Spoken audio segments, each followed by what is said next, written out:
Perkenalkan, nama saya Derik Narkaha dengan NIM PO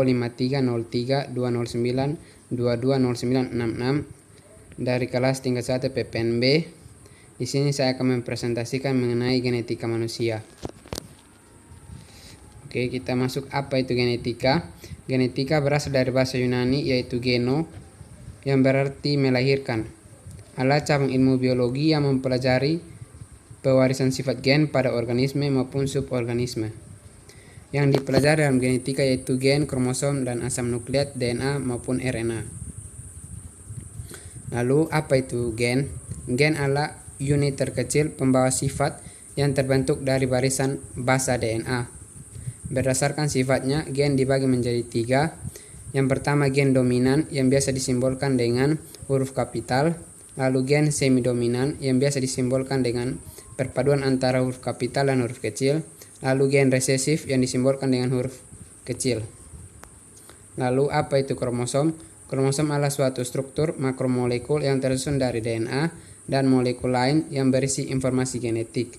Kromosom terbagi atas 2 bagian, yaitu sentromer yang berbentuk bulat dan lengan kromosom atau arm yang mengandung kromonema, dan gen berjumlah 2 buah atau sepasang. Manusia memiliki 46 buah kromosom atau 23 pasang. Lalu struktur kromosom. Yang pertama sentromer. Sentromer atau kinetokor disebut juga kepala kromosom. Berdasarkan letak sentromernya, kromosom dapat dibedakan menjadi 4, yaitu kromosom metasentrik, kromosom submetasentrik, kromosom akrosentrik, dan juga kromosom telosentrik. Yang kedua, lengan kromosom. Lengan kromosom adalah badan kromosom itu sendiri. Lengan kromosom disebut juga kromatid. Lalu kita masuk di jenis-jenis kromosom. Yang pertama, autosom atau kromosom tubuh. Autosom disebut juga kromosom tubuh atau kromosom somatik. Autosom merupakan kromosom yang menentukan sifat-sifat sel tubuh atau sel somatik. Autosom tidak berperan dalam menentukan jenis kelamin suatu organisme. Jumlahnya di sel dalam tubuh adalah 2N dikurang 2 dengan N yaitu jumlah seluruh kromosom. Sebagai contoh, jumlah autosom sel tubuh manusia adalah 46 dikurang 2 yaitu sama dengan 44 buah atau 22 pasang. Yang kedua, gonosom atau kromosom kelamin. Gonosom disebut juga kromosom seks atau kromosom kelamin karena kromosom ini berperan dalam menentukan jenis kelamin suatu organisme. Jumlah kromosom seks pada sel tubuh manusia ada 2 buah atau sepasang. Jenis kelamin pada manusia ditentukan oleh jenis kromosom seks ini. Orang berkelamin laki-laki memiliki kromosom X dan kromosom Y atau XY dalam tubuhnya, sedangkan perempuan memiliki sepasang kromosom X. Selanjutnya kita lanjut di sifat-sifat kromosom. Sifat-sifat kromosom yang itu hanya terlihat pada waktu sel membelah, kemudian mempunyai ukuran panjang antara 0,2 sampai 40 mikron. Lalu kromosom pada sel prokariotik hanya memiliki 1 kromosom dan tidak terletak di dalam inti sel. Lalu, kromosom sel eukariotik jumlahnya bervariasi menurut jenis organisme dan terdapat di dalam nukleus. Umumnya memiliki susunan kimia yang terdiri dari protein, DNA, dan RNA. Protein terdiri dari histon dan non-histon, lalu memiliki beberapa enzim yang terlibat di dalam sintesis DNA dan RNA. Lalu, kita masuk ke DNA. Apa itu DNA? DNA adalah untaian ganda polinukleotida yang saling bergulung dengan protein histon membentuk benang-benang kromatin. DNA merupakan biomolekul yang terpenting di dalam sel karena DNA merupakan pembawa informasi genetik yang memberi sifat pada organisme. Lalu kita masuk ke struktur DNA. DNA merupakan polimer nukleotida yang mengandung gugus fosfat dan basa nitrogen yaitu adenin, timin, guanin, dan sitosin. Basa nitrogen adenin hanya akan terikat dengan basa nitrogen timin, sedangkan sitosin hanya akan berikatan dengan guanin. Lalu kita masuk ke replikasi DNA. Yang pertama, dengan cara semi-konservatif. Pada cara ini, 2 utas DNA akan saling memisah, kemudian tiap-tiap utas akan berfungsi sebagai cetakan untuk menyintesis utas DNA yang baru. Dengan demikian, setiap utas DNA baru atau anakan akan membawa utas DNA lama atau induk. Yang kedua, cara konservatif. Pada cara ini, dua utas DNA lama atau induk tidak mengalami pemisahan.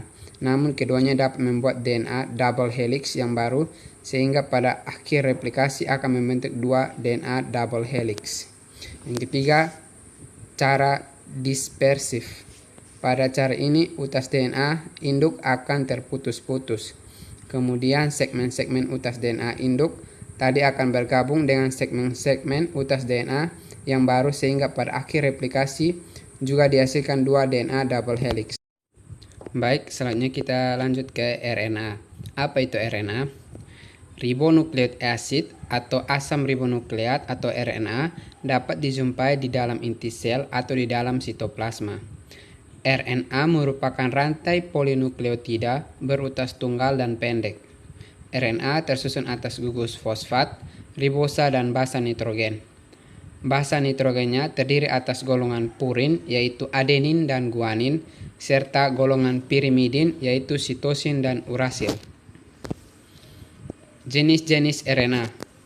Yang pertama, mRNA, messenger RNA atau disebut juga RNA duta, berfungsi menyampaikan informasi genetik dari DNA yang terdapat di dalam inti sel keluar inti untuk diterjemahkan. Yang kedua, tRNA, transfer RNA atau RNA pemindah, juga dibuat di dalam inti sebelum ditempatkan di dalam sitoplasma. Yang ketiga, rRNA, ribosomal RNA atau RNA ribosom, juga dibuat di dalam inti sel, kemudian ditempatkan di dalam ribosom. Peranan rRNA berkaitan dengan sintesis protein. Selanjutnya, penentuan jenis kelamin. Seseorang dikatakan berjenis kelamin perempuan jika kromosom kelaminnya terdiri atas sepasang kromosom X, dan dikatakan berjenis kelamin laki-laki jika kromosom kelaminnya terdiri atas satu kromosom X dan satu kromosom Y. Dengan demikian, rumus kromosom untuk perempuan adalah 22 AAXX dan untuk laki-laki 22 AAXY. Selanjutnya, penurunan sifat autosomal pada manusia. Penurunan sifat autosomal pada manusia ialah sifat keturunan yang ditentukan oleh gen pada autosom atau kromosom tubuh. Bisa bersifat dominan dan juga resesif, dan terjadi pada laki-laki dan juga perempuan. Kita masuk di pewarisan gen autosomal dominan. Pewarisan sifat autosomal dominan ditentukan oleh gen-gen yang terdapat di dalam DNA pada autosom atau kromosom somatif, yaitu di antara pasangan kromosom ke-1 sampai pasangan ke-22. Pada pasangan kromosom, huruf pertama adalah genotip yang terdapat pada kromosom pertama, dan huruf kedua adalah genotip yang terdapat pada kromosom kedua. Misalnya tertulis genotip P besar, P kecil pada pasangan kromosom, maka pada kromosom pertama terdapat gen dominan P huruf kapital, dan pada kromosom kedua terdapat gen resesif P kecil.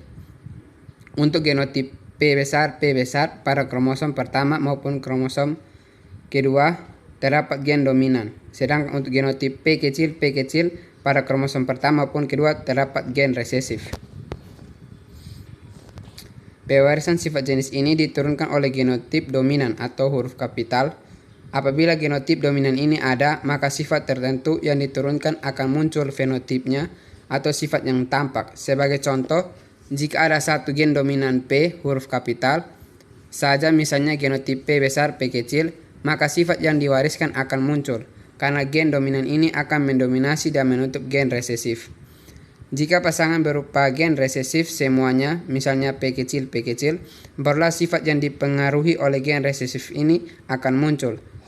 Tentu saja jika genotipnya dominan semua, misalnya P besar, sifat yang diwariskan oleh gen dominan ini akan muncul.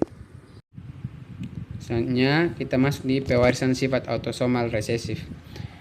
Pewarisan sifat autosomal resesif ditentukan oleh gen-gen yang terdapat di dalam DNA pada autosom, yaitu di antara pasangan kromosom ke-1 sampai pasangan ke-22. Pewarisan sifat jenis ini diturunkan oleh genotip resesif atau huruf kecil.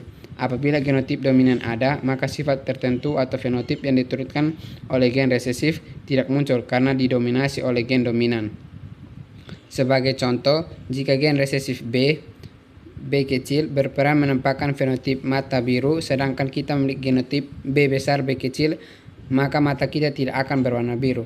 Kondisi ini terjadi karena fungsi gen resesif P kecil tertutup oleh dominan gen dominan P besar. Jika genotip kita P kecil, barulah akan muncul fenotip mata biru. Baik, sekian presentasi dari saya. Terima kasih.